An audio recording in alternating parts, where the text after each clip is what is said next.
Amados irmãos, boa noite. Desejo graça e paz da parte de Deus a todos vocês. Nós chegamos agora ao momento do ensino dessa noite, propriamente dito, e para isso vocês podem abrir as suas Bíblias em João. João, capítulo 5.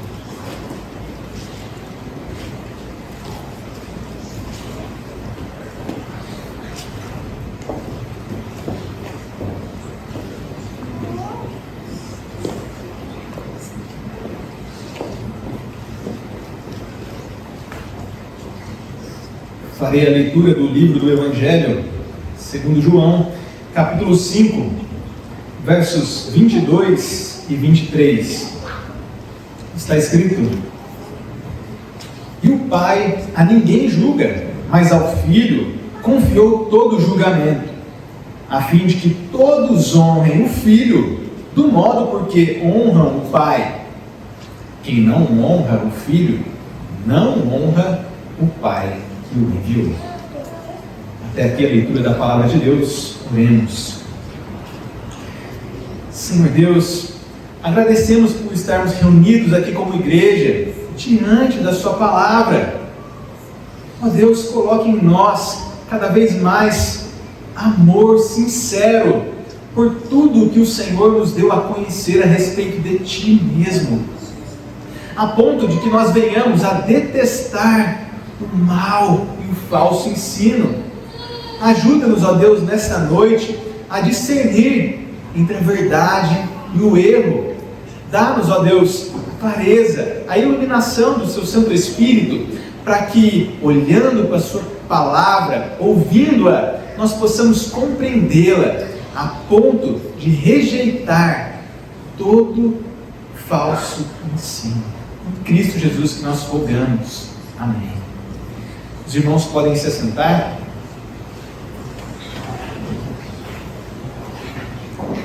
Como os irmãos bem sabem, nós estamos em uma série de ensinos bíblicos a respeito de grupos que pregam falsas doutrinas, mais especificamente seitas e suas heresias. E a respeito do grupo sobre o qual nós trataremos nesta noite, percebam o absurdo dessa declaração deles. Jesus foi mais do que apenas um homem bom. No mínimo, ele foi o homem mais influente da história.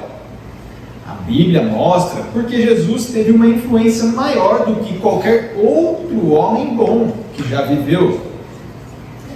E no outro lugar, crescendo, Jesus é uma poderosa criatura espiritual. Amados, nós há pouco tempo cantamos aqui 2 hinos de adoração ao nosso Deus, ao Senhor Jesus, ao qual nós devemos dar glória, render honra. E nos deparamos então neste ensino falso de uma seita, dizendo que Jesus é uma poderosa criatura espiritual. Nós podemos lembrar do que um reformador já disse, de que até um cão late quando o seu dono é atacado. Sendo assim, nós, semelhança do reformador, não podemos ficar em silêncio quando a verdade, que é de Deus, é atacada, sem dizer nada. Olhando para o que esse grupo disse, nós devemos lembrar, afirmar que o Senhor Jesus é um pouco mais que um homem bom e influente, não é uma opção. Nenhuma criatura poderia afirmar as coisas que Jesus disse sobre si mesmo. Por exemplo, alguém que afirme ter poder para perdoar pecados não pode ser considerado alguém bom. Ele seria um mentiroso. a menos que ele seja Deus encarnado. E de fato é. Olhar para as Escrituras e enxergar o Senhor Jesus como um homem bom, alguém influente ou uma criatura poderosa não é uma opção. Todas as afirmações do nosso Senhor Jesus deixam claro que Ele é Deus, o Filho encarnado. E nós sabemos disso pela graça do próprio Deus. Mas as chamadas testemunhas de Jeová não creem que Jesus é Deus. O grupo que fez a afirmação da qual nós comentamos. De modo que, diante de um falso ensino como esse grupo, que afirma ser cristão, nós devemos hoje, com a graça de Deus, olhar para a origem das chamadas testemunhas de Jeová. O objetivo do ensino desta noite não é, primariamente, combater as falsas doutrinas desta seita, mas é, então, olhar justamente para as origens, as raízes históricas dessa instituição. E para isso, nós vamos partindo aqui de 1850, aproximadamente, seguindo ali como que década a década, vendo como foi que eles chegaram a essas conclusões terríveis que eles afirmam ainda hoje, a semelhança dessa primeira que nós ouvimos. Bom, o surgimento dessa seita pode ser traçado a partir ali da década de 1850, e isso nos Estados Unidos da América. Em 1852 nascia um menino Charles, aquele que veio a ser o senhor Charles Taze Russell. Origem, as testemunhas de Jeová. O menino Charles nasceu em uma família presbiteriana, de ascendência escocesa e irlandesa. Esses eram então os seus parentes, pai, mãe, presbiterianos. Mas Charles, desde muito cedo, discordava de seus pais. O jovem Charles, portanto, ele foi ensinado que Deus é amor. Foi ensinado que existe uma predestinação para a salvação, que as almas são imortais, existe tanto uma bem-aventurança eterna para os crentes, quanto um castigo eterno em um lugar de fogo e condenação. Porém, o que os registros históricos da própria instituição afirmam é que tais ideias repugnavam o coração sincero do adolescente Charles. E daqui, nós já precisamos lembrar algo que ouvimos em outras exposições. O nosso coração, os nossos sentimentos, não devem formular doutrinas. É justamente o contrário. Aquilo que a palavra de Deus diz é que deve moldar o nosso coração. Se Deus nos diz em sua palavra que nós devemos estar alegres, nós devemos sim estar felizes. E se em outro momento o motivo é para tristeza, nós devemos nos arrepender por causa dos nossos pecados, por exemplo. Ou seja, as Escrituras quem tem autoridade sobre o nosso coração, sobre os nossos sentimentos, e não o contrário. E daqui fica já uma aplicação para cada jovem da nossa igreja local. Olhando para o jovem Charles, os nossos corações e os seus corações jovens não devem ditar para vocês com quem vocês devem namorar ou se casar, muito menos aquilo que vocês devem acreditar como doutrina. São as Escrituras de Deus, a regra de fé e prática para cada um de nós aqui, incluindo assuntos como casamento e família, ou ética, profissão e todos os outros da existência humana, assim como as doutrinas a respeito de quem é Deus.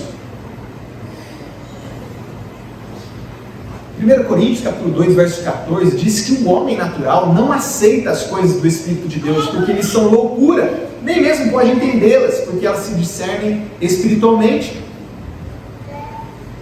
E pela afirmação do jovem Charles, nós podemos ver que lhe faltava uma mente espiritual. Ele, muito cedo ainda, acabou se juntando à igreja congregacional, porque ele preferia os seus pontos de vista, palavra ainda dos escritos da instituição. Ele abandonou, então, inicialmente a igreja presbiteriana, mas depois saiu também da igreja congregacional, deixando de lado os credos das igrejas em busca da verdade.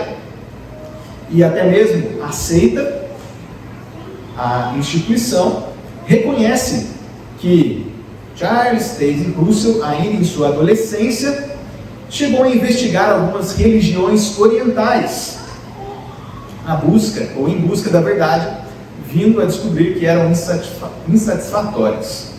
Mas eles acrescentam que o jovem Russell não era ateu, ele simplesmente não conseguia aceitar os ensinamentos geralmente aceitos pelas igrejas. Foi então que, com 17 anos de idade, ainda, em 1869, o jovem Charles caminhava enquanto ouvia o som de alguns cânticos. Ele, sabendo se tratar de um grupo religioso reunido, resolveu entrar. E era um grupo adventista que estava reunido naquela ocasião, cantando. Bem, nós já comentamos aqui sobre os adventistas, e nesse caso, não se tratava dos adventistas do sétimo dia, mas outro grupo, a semelhança lá de William Miller, aquele senhor do qual nós já falamos, que previu um período no qual supostamente o Senhor Jesus voltaria, um adventista, aguardando a volta do Senhor, mas tentando prever quando isso seria, um adventista nesse sentido. Então, aqui, o jovem Charles caminha e se depara com um desses grupos adventistas, não muito tempo depois de William Miller, da época de suas previsões. Nós estamos em 1869. Ele resolve então, Charles, entrar no salão onde o grupo religioso estava ali reunido. E, nas palavras do próprio jovem, foi isso que aconteceu. Como que por acaso, certa noite, visitei uma sala empoeirada e mal iluminada, onde eu ouvira dizer que se realizavam cultos religiosos, para ver se o punhado de pessoas que se reunia ali tinha algo mais sensato a oferecer do que as crenças das grandes religiões. Ali, pela primeira vez, ouvi algo sobre os conceitos dos adventistas, sendo o Sr. Jonas Wendell o pregador. Bom, o jovem vai acrescentar aqui que os adventistas não foram para ele decisivos em relação ao que ele devia crer, mas naquela noite a sua convicção que estava abalada em relação à inspiração das Escrituras foi novamente despertada, segundo o jovem disse. Ali ele tem o seu primeiro encontro então com os adventistas, com essa tendência de determinar datas nas quais supostamente o Senhor Jesus voltaria.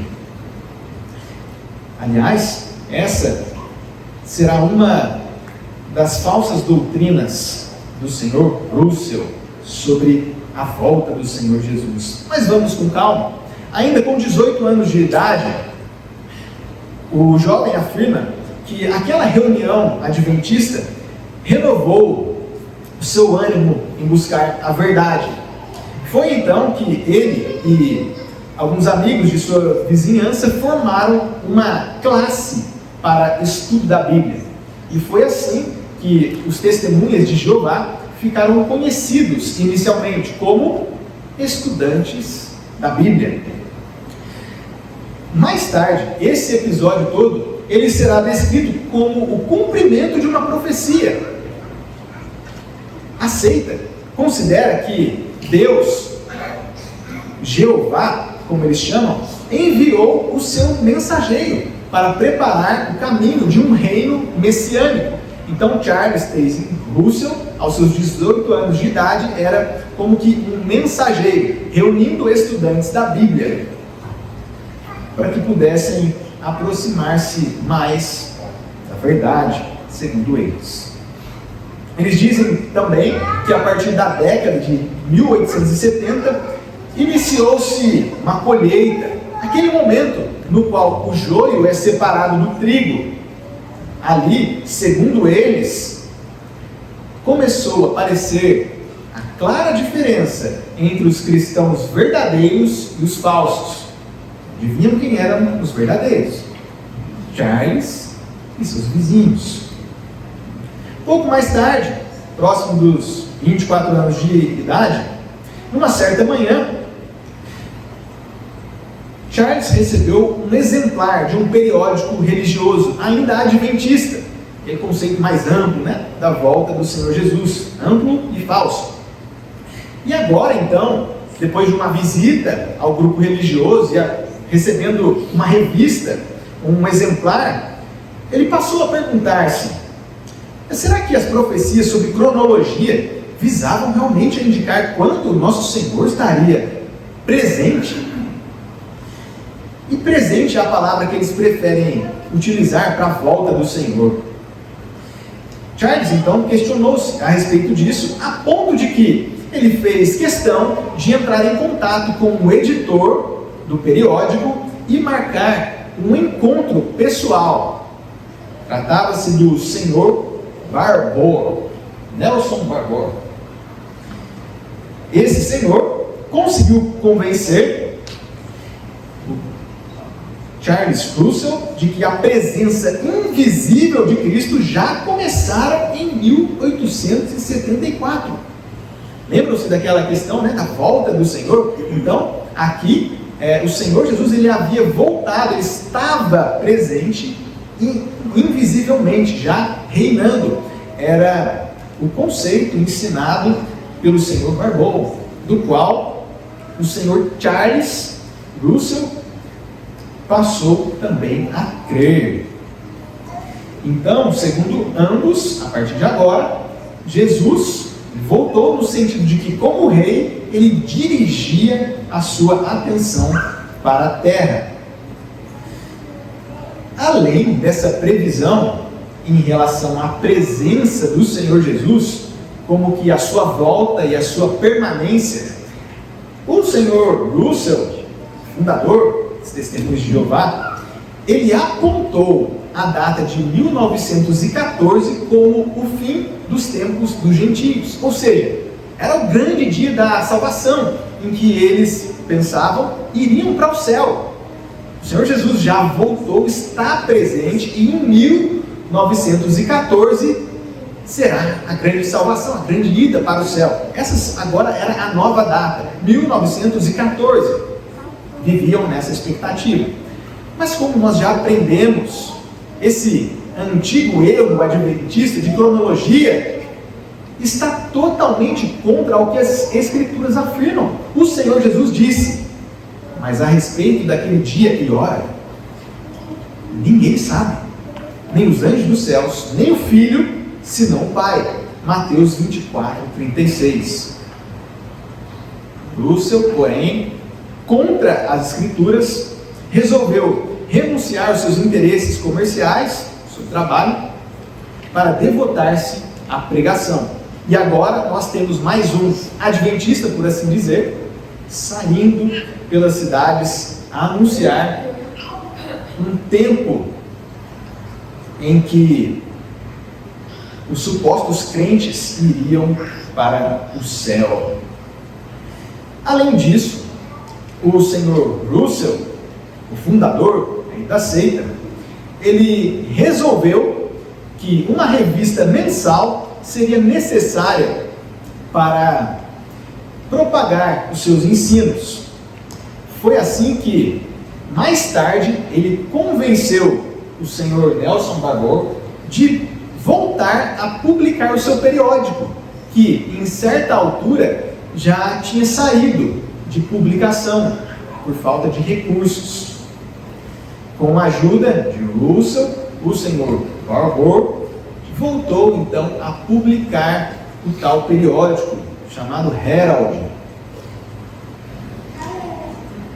Com aproximadamente 27 anos de idade, o senhor Russell decidiu deixar essa associação. Não mais estariam juntos nesse jornal. Havia um motivo, uma discordância doutrinária, e então o senhor Russell começou a publicar a sua própria revista. A revista que hoje é conhecida como A Sentinela, revista das chamadas Testemunhas de Jeová. E essa foi a revista mais recente que encontrei no site oficial. Então, nos dias de hoje, recebe o nome A Sentinela. E na época, o nome, obviamente, originalmente em inglês, era a Torre de Vigia. Interessante a gente observar também que foi ainda nesse período que, segundo eles, suas publicações já mencionavam o nome Jeová. Não havia destaque ainda para o nome Jeová, conforme eles chamam a Deus de Jeová, mas esse nome já estava presente não só na revista, hoje chamada Sentinela, mas eles dizem também que estava presente um cancioneiro, nos cânticos da noiva, ou seja, em seu inário havia o nome Jeová.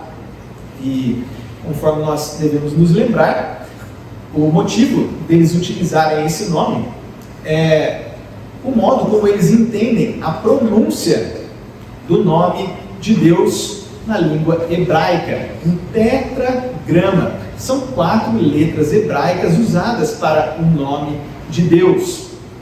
E o alfabeto hebraico, ele possuía apenas consoantes, né? Não tinha as vogais A, E, I, O, U. Daí a dificuldade de saber pronunciar o nome de Deus, a dificuldade em saber a exata pronúncia. Por isso, hoje nós ouvimos sobre Yahvé, Jeová e algumas outras opções para pronúncia. Eles optaram pela pronúncia Jeová. Não só isso, mas depois haverá uma grande ênfase para essa pronúncia, a qual não está explicitamente nas Escrituras, por se tratar então desse alfabeto consonantal, somente as consoantes ali, com 4 letras hebraicas. Um nome que é traduzido nas nossas Escrituras como Senhor, né? Sabe aquele Senhor maiúsculo lá em caixa alta, em versalete, né? Aquelas letras maiúsculas, por assim dizer, que aparecem no Antigo Testamento do Senhor. Tradução então do nome de Deus, na nossa versão aqui na área. Mas na mesma época, com 27 anos de idade, aconteceu o seguinte também. Russell explicou: descobrimos que durante séculos, várias seitas e grupos dividiram as doutrinas bíblicas entre si, misturando-as com mais ou menos especulação e erro humanos. Descobrimos presbiterianos, metodistas, batistas, e ele cita outros ainda. Quase todas as denominações davam evidências de que seus fundadores buscavam a verdade, mas evidentemente o grande adversário havia lutado contra eles e dividido erroneamente a palavra. Russell, então, ele ajuntou os fragmentos dispersos da verdade, segundo a seita afirma, e agora esses fragmentos, a doutrina dos estudantes da Bíblia, estava sem as doutrinas pagãs, como eles chamam, da trindade, da imortalidade da alma, que segundo eles desonravam a Deus e era um resultado de grande apostasia. Eles não criam na trindade, na imortalidade da alma. Mas veja como que é estranho. Vocês se lembram que os ensinos dos pais do jovem Charles o incomodavam? E quais eram os ensinos mesmo? Sobre a predestinação para a salvação, sobre Deus que é amor e concede vida eterna, mas que também é justo, pois há um castigo eterno. Então, Russell ficou incomodado com isso na sua juventude, né? Um castigo eterno, muito estranho o castigo eterno. Mas agora, curiosamente, ele condena a todos, exceto os seus vizinhos, estudantes da Bíblia, que acreditam em seus falsos ensinos.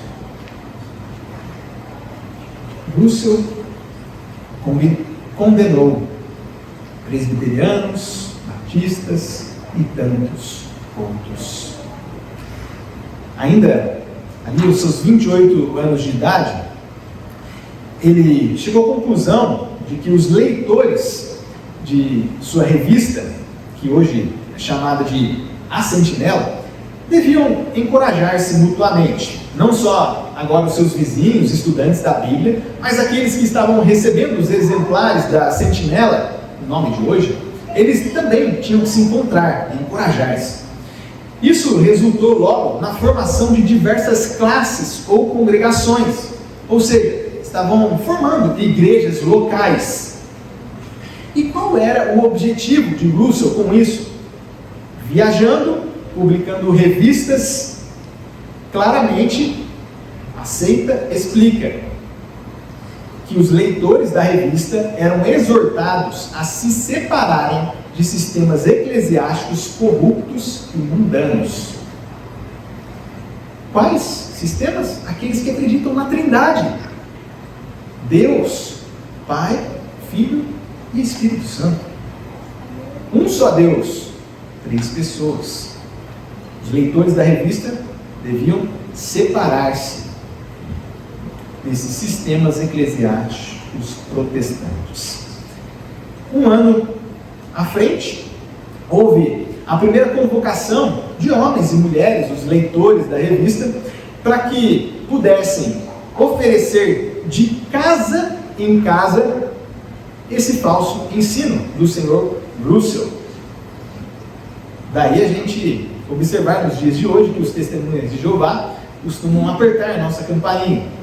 Às vezes a gente nem se levantou ainda para tomar o café da manhã e lá estão eles, aperta a campainha, entregando a revista do Sr. Russell, de casa em casa. Começou isso em 1881. E desde hoje, nossos bisavós, avós, agora a gente recebe a visita deste grupo religioso. Avançando um pouquinho, Russell, 37 anos de idade, por volta de 1889, ele escreveu o seguinte, lembram sobre a volta do Senhor Jesus, ou presença? Ele registrou agora que parúzia, a palavra grega para volta, significa presença, e nunca deve ser traduzida por vinda. Aquilo que ele aprendeu com o Sr. Orgor 13 anos antes de registrar. Então, vinda do Senhor Jesus, quando a gente lê sobre a vinda, a volta do Senhor Jesus nas Escrituras, isso devia ser traduzido por presença, no sentido de que veio e está presente.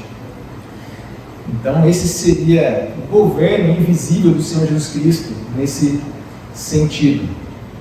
Aliás, é curioso, porque mudando assim as traduções bíblicas, a gente vai ver mais lá na frente que eles têm uma própria tradução e que difere muito da nossa. Aliás, tem uma aqui,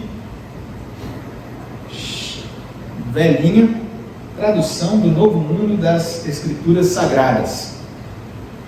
Vinda agora é presença, mas outras coisas também eles vão mudar, sobre as quais nós falaremos mais adiante. Avançando então, e bastante, Russell já idoso, nós estamos seguindo a origem da instituição, mas fazendo um voo panorâmico ali e aterrissando quando necessário para ver essas heresias aí do Sr. Russell. Agora idoso, eles percebem que, além da revista, seria interessante também fazer publicações em jornais. Ou seja, a revista era um periódico religioso, o Sr. Russell, mas ele desejou então escrever nos jornais que eram distribuídos, vendidos à população em geral, com diversos assuntos e não apenas religiosos. Ele foi agora o assinante de uma das colunas ali do jornal para publicar trechos de seus supostos sermões. Essa foi uma estratégia dele para espalhar os seus ensinos em sua idade já avançada. Não só isso, houve ao longo dos tempos o uso de rádio também e um outro uso curioso de uma tecnologia. Na velhice do Sr. Russell era a época do cinema mudo. As imagens passavam na tela, mas não tinha som. Cinema mudo, e era tecnológico. Mas o Sr. Russell resolveu utilizar-se de uma tecnologia, ou seja, um recurso ainda mais recente, e passou a transmitir algo sobre o fotodrama da criação. As imagens eram exibidas na tela e o próprio Sr. Russell aparecia ali então em umas gravações, slides em movimentos, em seu microcinema, por assim dizer. E a novidade da tecnologia é que, diferente do cinema mudo, quando o Sr. Russell aparecia na tela, chegava também a voz desse falso mestre. Foi mais uma estratégia dele então. Visita de casa em casa, como nós mencionamos aqui, os jornais, a revista também, e agora esse tipo de cinema. Na mesma época ali da idade já avançada, seus 60 e tantos anos, é que eles estavam em contagem regressiva para a consumação de todas as coisas, o momento em que eles seriam levados para o céu.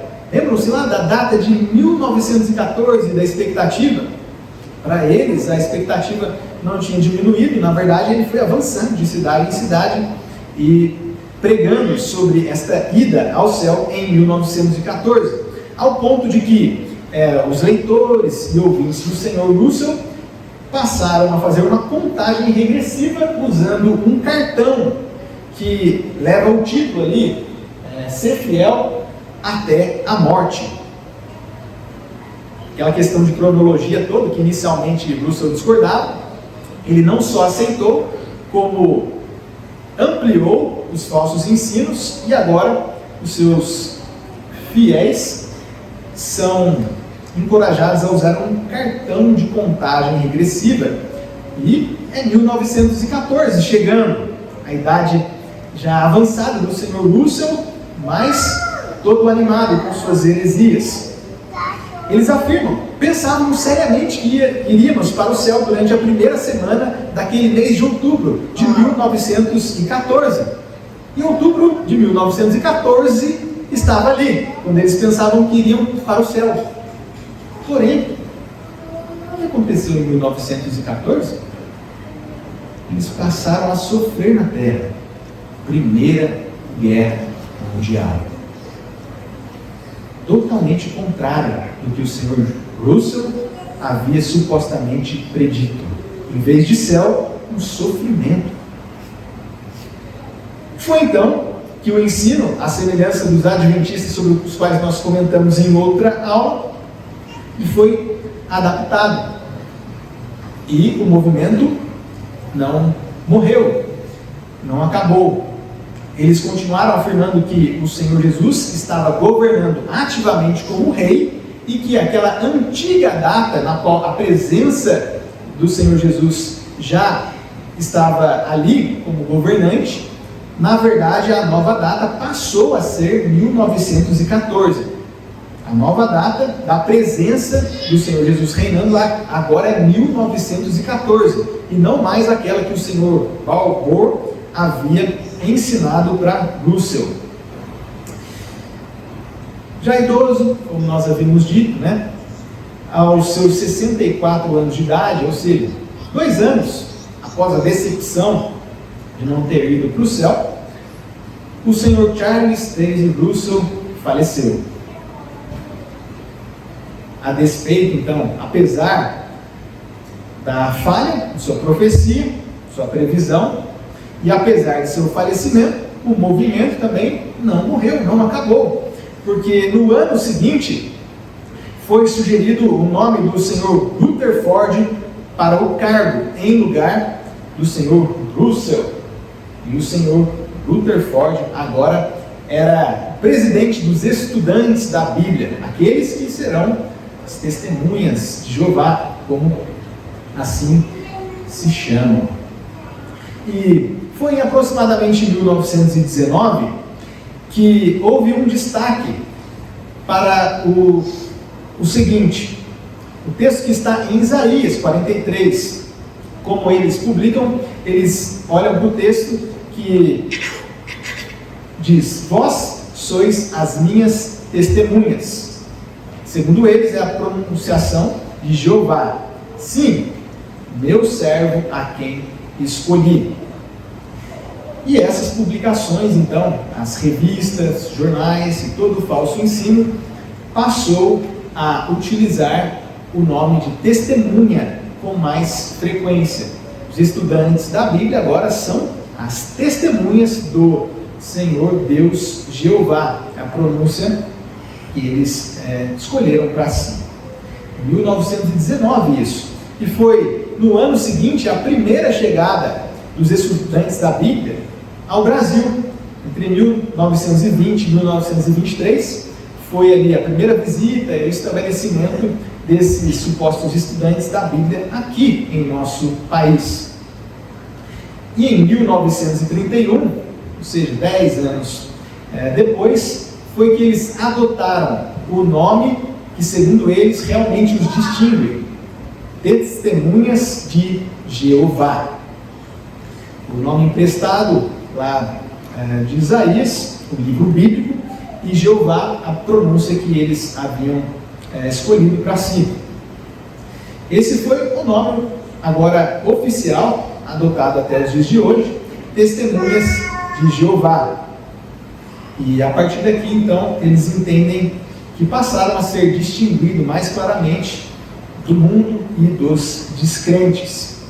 E a curiosidade é que quando a gente passa em um lugar no qual eles se reúnem, nos nossos dias, nós encontramos lá Salão do Reino das Testemunhas de Jeová. O salão é o nome que eles dão mesmo para o prédio, para o local no qual eles se reúnem. A ideia do reino é essa da presença invisível do Senhor Jesus, que já está reinando. Essa mudança de data, lá de 1800 e tanto para 1914, o reino. Testemunhas eles emprestaram do livro bíblico de Isaías, e de Jeová foi, como já dissemos, a pronúncia optada por eles. Então, Salão do Reino das Testemunhas de Jeová, onde o grupo se reúne. 1942, agora avançando aí mais 10 anos do tempo, houve o falecimento do senhor Rutherford. Um substituto para ele, então, foi o senhor Nathan North. Ele agora era o presidente das Testemunhas de Jeová. Em 1946, já estavam aqui no Brasil, como já comentamos, e para fazer dupla com a revista A Sentinela, eles lançaram então o primeiro número da revista Despertai. E essa é uma capa da revista mais recente, divulgada por eles, a revista Despertai. Então, uma passa a ter um sentido mais doutrinário, publicações mais específicas para os internos ali, os membros da seita, e a outra, a revista Despertai, de teor mais prático e mais bem recebida pelos de fora, assim pretendem eles. E em 1950, o último voo e a aterrissagem que a gente vai fazer aqui, ainda sob a liderança do senhor North, houve a primeira publicação da tradução do Novo Mundo das Escrituras gregas cristãs, como eles chamavam. Então, a tradução da Bíblia do Novo Testamento. Então, está ali o líder, o senhor North, com a sua Bíblia. E além, então, de colocarem a pronúncia do nome Jeová para o uso do nome de Deus no Antigo Testamento, curiosamente, agora, essa versão do Novo Testamento tem o nome Jeová. segundo eles, 237 vezes no texto. E o problema é que esse nome não aparece nos textos originais. Foram colocados por eles a título de esclarecimento. O nome, então, de Jeová no texto do Novo Testamento. E as outras partes, então, das traduções foram publicadas durante a década seguinte, de modo que eles chegaram na tradução, ou na suposta tradução completa, na língua inglesa, primeiramente.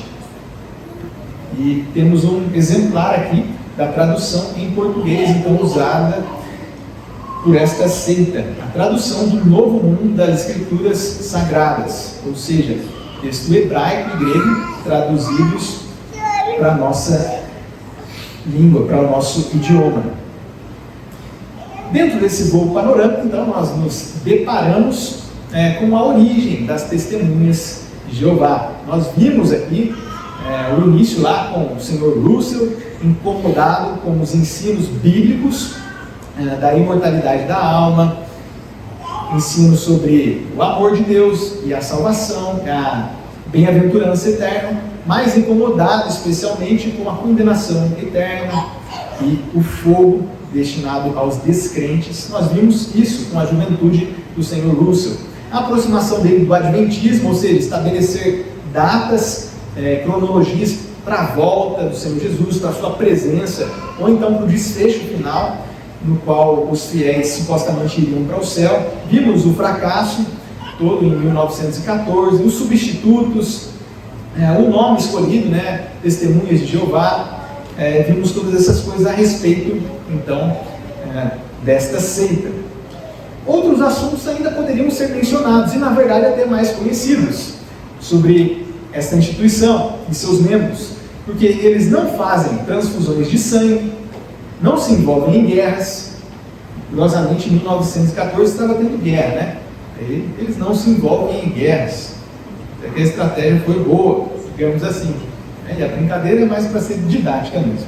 Mas eles não coletam dízimos e não tem pastor. Então, esse último ponto aqui, não tem pastor, é até bom a gente repetir, para ver se tem algum irmão aqui que deu risada, esse ponto ficou feliz. Então, eles não coletam dízimo e não tem pastor.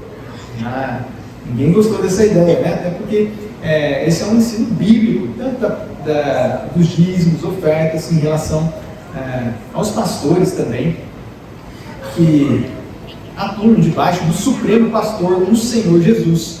E agora, então, que nós queremos dar alguma consideração para o que as testemunhas de Jeová consideram a respeito da Trindade.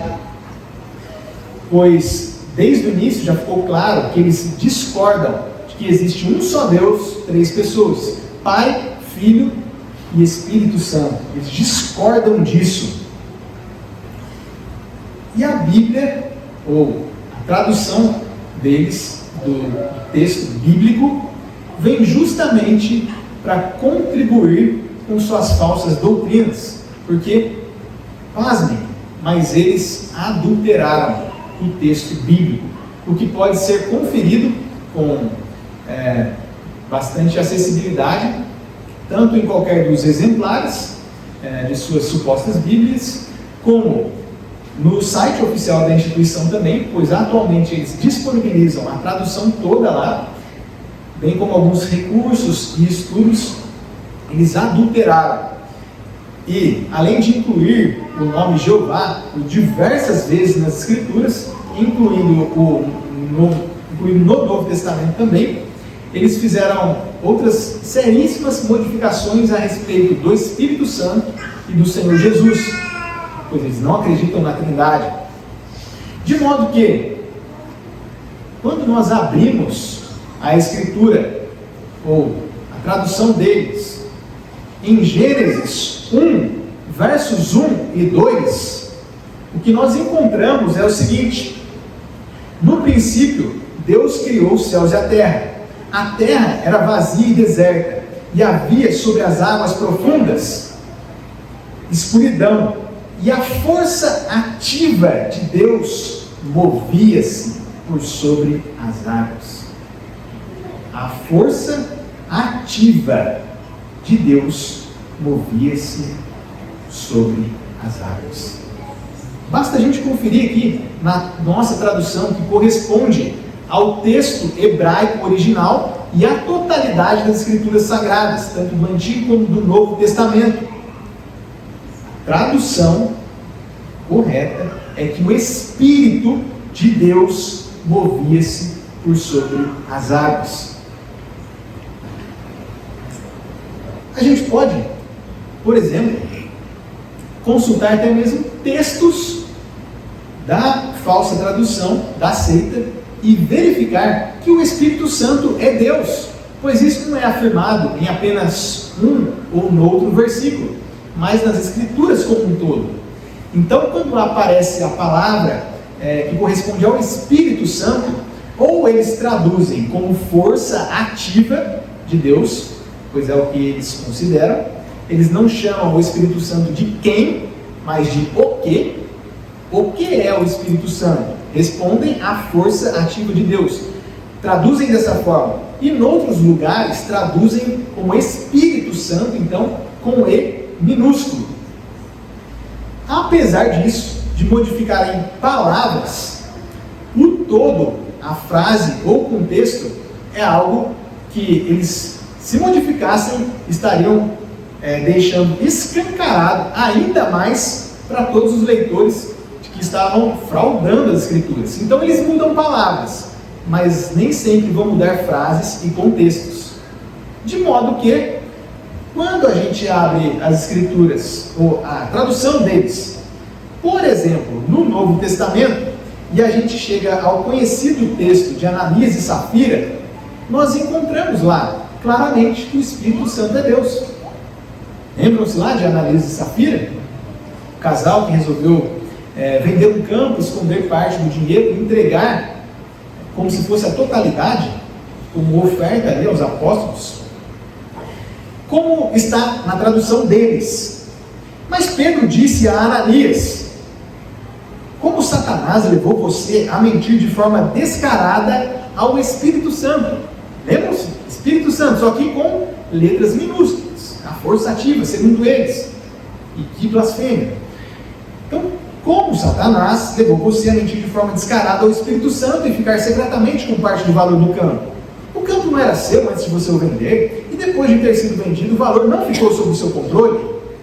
Por que você tramou no coração fazer uma coisa dessas? Você mentiu, não a homens, mas a Deus. E o contexto aqui é claro. Ainda que eles tenham modificado a palavra Espírito Santo, grafando-a com letras minúsculas, desonrando a Deus, o Espírito, o contexto todo mostra claramente que Ananias mentiu não a homens, nem a uma força ativa, mas a Deus. E assim também poderíamos recorrer a outros textos, por exemplo, o Salmo 139, de Deus que nos cerca por trás e por diante, que não há como fugir da face de Deus, um texto que menciona o próprio Espírito de Deus, onipresente, e tantos outros textos que mostram a divindade do Espírito Santo, não apenas com a palavra, mas com as frases e o contexto. O Espírito Santo é Deus. E o Russell, ou agora mais recentemente, quando traduzem dessa forma, ou imprimem, publicam, não estão mentindo apenas aos homens fiéis, mas estão mentindo aos homens diante de Deus, o Espírito Santo. Em relação ao Senhor Jesus, Filho, se a gente abre o texto clássico, Gênesis 1 e 2, e encontra a blasfêmia de que o Espírito Santo é uma força ativa, quando a gente abre outro texto clássico a respeito do Senhor Jesus, dessa vez lá em João 1, verso 1, o que a gente encontra? Diz assim a Bíblia deles, a tradução, João 1, no princípio era a palavra, e a palavra estava com Deus, e a palavra era Deus, com letra minúscula, e o artigo adicionado, muito diferente do que consta no texto original grego e nas nossas traduções. Porque nós sabemos que o verbo, a palavra, é Deus, D maiúsculo. Há um só Deus, 3 pessoas, Pai, Filho e Espírito Santo, mas eles traduzem como um Deus. E assim como nós verificamos que não só a palavra, mas o contexto todo mostrou a divindade do Espírito Santo, nós também podemos ver a divindade do Senhor Jesus, quando, olhando na tradução deles, vamos até o capítulo 5 de João. No capítulo 5 de João, na tradução deles, versos 21 a 23, diz o seguinte: pois assim como o Pai levanta os mortos e lhes dá vida, assim também o Filho dá vida a quem Ele quer. Pois o Pai não julga ninguém, mas confiou todo o julgamento ao Filho. E agora, verso 23, para que todos honrem o Filho, assim como honram o Pai. Quem não honra o Filho, não honra o Pai que o enviou. Ou seja, a mesma honra que é devida a Deus, o Pai, é devida a Deus, o Filho. E isso é claro até mesmo na tradução, ou na suposta tradução dessa seita. Como dissemos, olhar para a Bíblia e dizer que o Senhor Jesus é apenas um homem bom, ou um pouco mais, alguém muito influente, ou uma criatura espiritual poderosa, isso não é uma opção nas Escrituras Sagradas. Não só por conta de palavras que afirmam a divindade do Senhor, mas pelo contexto todo. O Senhor Jesus é Deus. E Ele deixou isso claro com as suas afirmações. De modo que só resta uma opção, que Ele é Deus. Lembram-se do episódio em que o Senhor Jesus está diante de um paralítico?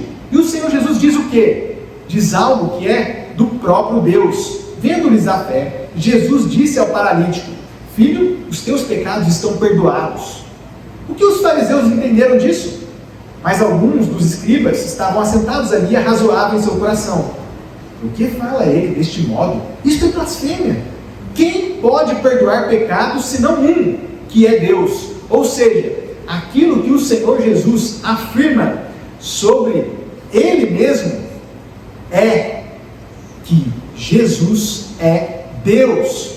Ele tem poder para perdoar pecados. Tanto é assim que mostrou levantando o paralítico. Ele tem poder para perdoar pecados. Ele é Deus. Ou seja, dizer que o Senhor Jesus é um homem bom, influente ou uma criatura poderosa, isso não é uma opção. Se ele fosse um homem bom e dissesse isso, na verdade, seria uma contradição, porque um homem bom não pode dizer que tem poder para perdoar pecados, porque esse homem não seria bom, mas seria mentiroso.